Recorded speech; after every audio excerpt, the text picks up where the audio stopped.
월 300만 원 버는 직장인 정도로 가정을 해주시고 30대, 40대, 50대, 60대 어떻게 하면 좋겠냐 이렇게 좀 조언해 주실 수 있을까요? 그러세요. 그러니까 이제 30대면은 내가 이제 직장을 잡은 지 얼마 안 되고 30대라 그러면 네. 무조건 여유자금을 많이 만들어라. 네. 무조건 10% 이상 만들어라.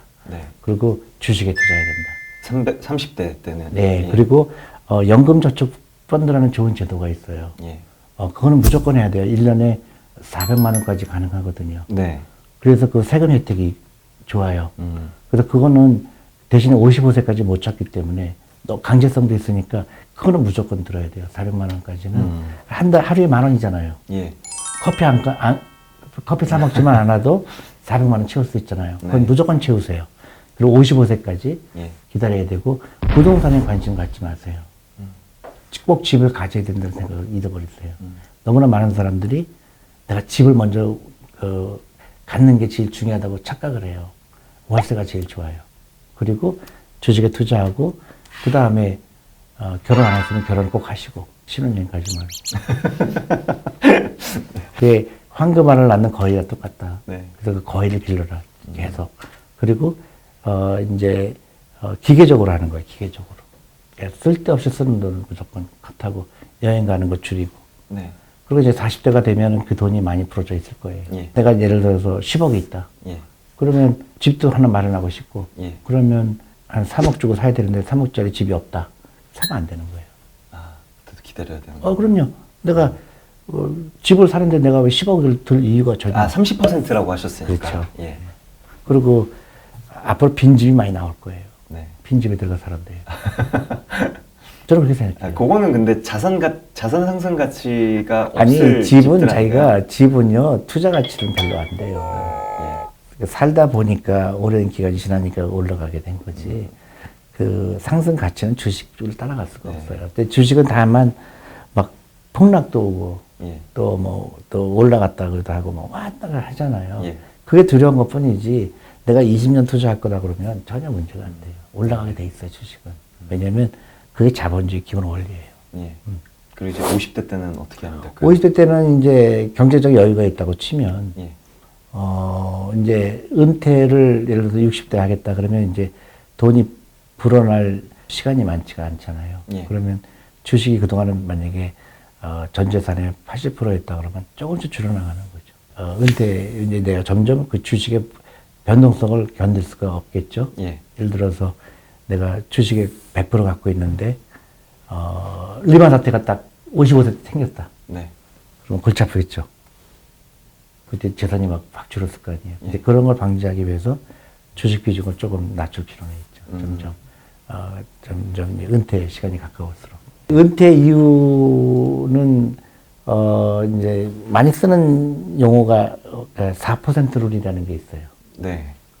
그러니까, 근데 젊은 분들한테도 많이 도움이 될 거예요. 그러니까 내가 만약에 60세에 예. 은퇴를 한다고 치면, 그리고 내가 이제 100세까지 산다 그러면 40년을 수입이 없이 살아야 되잖아요. 네.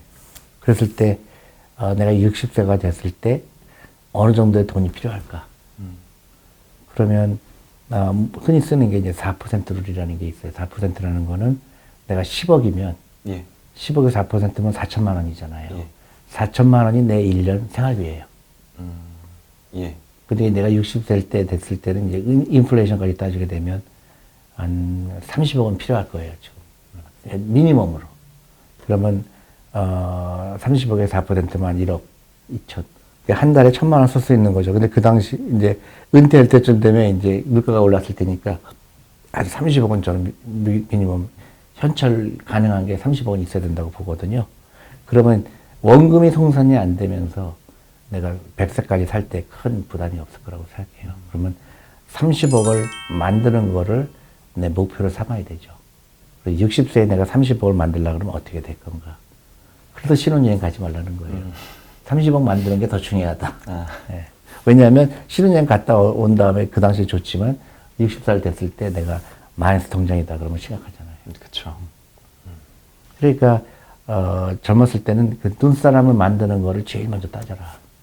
눈사람을 만들기 위해서 내가 처음에 눈사람을 얼마큼 만드느냐 그게 제일 중요한 거죠. 사실 주식 투자로 그렇게 돈 수익률 높이는 거는 쉽지 않거든요.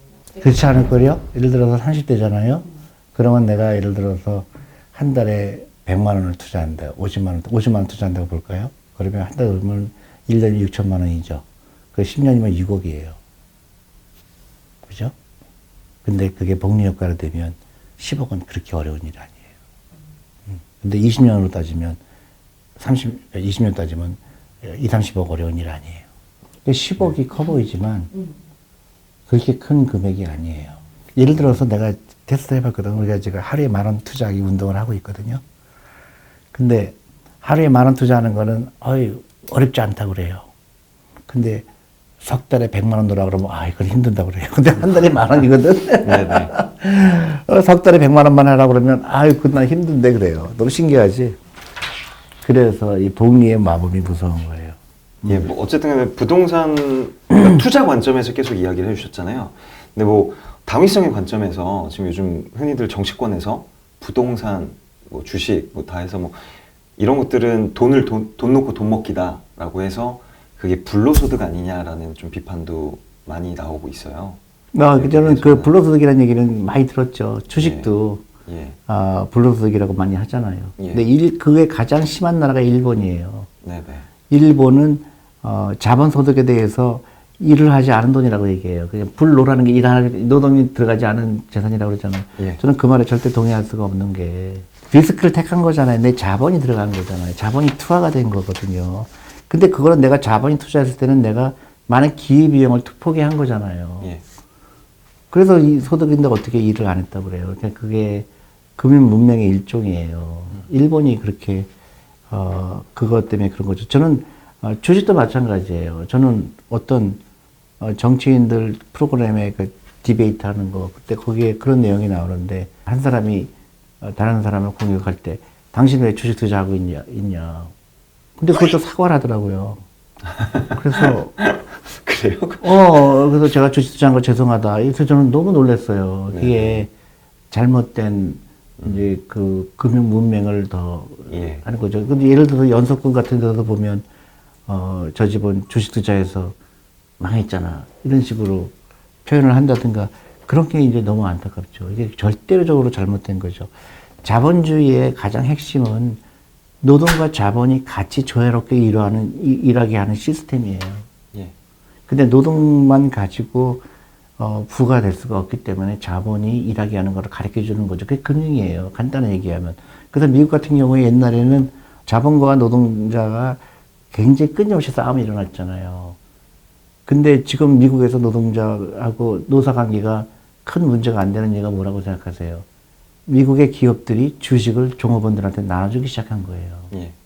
그러니까 내가 노동자도 되지만 자본가도 되는 걸 가르쳐 준 거예요. 예. 그 노동자와 자본가가 공존하는 시스템을 조화롭게 만든 거죠. 그게 스탁옵션인 거예요. 예. 예. 한국도 마찬가지로 종업원들도 주식을 소유해야 되고 또 그 자본가들도 자본을 아주 현명하게 이용해야 되고 그게 가장 핵심인 거죠. 한국은 양쪽 다 약간의 문제가 있어요. 자본가들은 너무 자본을 함부로 또 노동자는 자본을 소유할 생각을 안 하고 자꾸 투자만 하다 보니까 이게 계속 평행선으로 가는데 그게 좁혀져야 돼요. 노동자도 자본을 소유해야 되고 자본가가 돼야 되고 주식을 소유해야 되고 또 회사도 주식을 나눠줄 수가 있어야 되고 스탁옵션을 통해서 그 조화롭게 돼야 되는 거죠. 존리 대표님 모셔보고 이야기 나눠봤습니다. 감사합니다.